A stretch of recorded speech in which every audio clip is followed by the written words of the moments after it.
తెలంగాణ రాజకీయాల్లో ఊహించని మలుపు. జగిత్యాల కోటలో కాంగ్రెస్ సీనియర్ నేత, ఆ పార్టీ నమ్మిన బంటు జీవన్ రెడ్డి గారు గూడు మారబోతున్నారా? ఏప్రిల్ 10న లక్ష్మీపూర్లో జరగబోయే ఆ భారీ బహిరంగ సభ దేనికి సంకేతం? కేసీఆర్ స్వయంగా రంగంలోకి దిగుతున్నారా? అసలు జగిత్యాల రాజకీయాల్లో ఏం జరుగుతోంది? పూర్తి వివరాలు ఈ వీడియోలో చూద్దాం. జగిత్యాల రూరల్ మండలం లక్ష్మీపూర్ వేదికగా ఏప్రిల్ 10న ఒక భారీ బహిరంగ సభకు రంగం సిద్ధమవుతోంది. ఇది కేవలం సాధారణ సభ కాదు, ఉమ్మడి కరీంనగర్ జిల్లా రాజకీయాలను మలుపు తిప్పే సభ అని రాజకీయ వర్గాల్లో చర్చ జరుగుతోంది.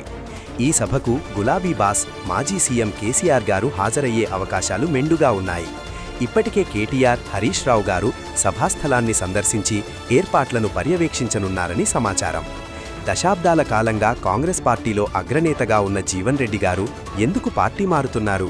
గత కొంతకాలంగా జిల్లా కాంగ్రెస్ రాజకీయాల్లో జరుగుతున్న పరిణామాలు, సొంత పార్టీలోనే ప్రాధాన్యత తగ్గుతోన్నన్న అసంతృప్తి దీనికి ప్రధాన కారణమా?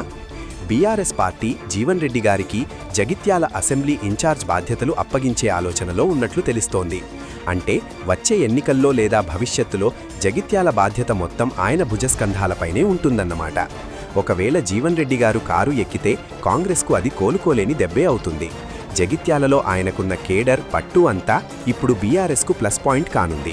అటు కేసీఆర్, ఇటు జీవన్ రెడ్డి కలిస్తే జగిత్యాల రాజకీయం ఎలా ఉండబోతుందో ఊహించుకోవచ్చు. మరి కాంగ్రెస్ అధిష్టానం దీన్ని అడ్డుకుంటుందా, లేక జీవన్ రెడ్డి గారి నిర్ణయం వెనుక మరిన్ని బలమైన కారణాలున్నాయా? ఏప్రిల్ 10న లక్ష్మీపూర్లో ఏం జరగబోతుందో మనమంతా వేచి చూడాలి. ఈ పరిణామంపై మీ అభిప్రాయం ఏంటి? జీవన్ రెడ్డి గారు బీఆర్ఎస్లోకి వెళ్లడం సరైన నిర్ణయమేనా? కింద కమెంట్స్లో తెలియజేయండి.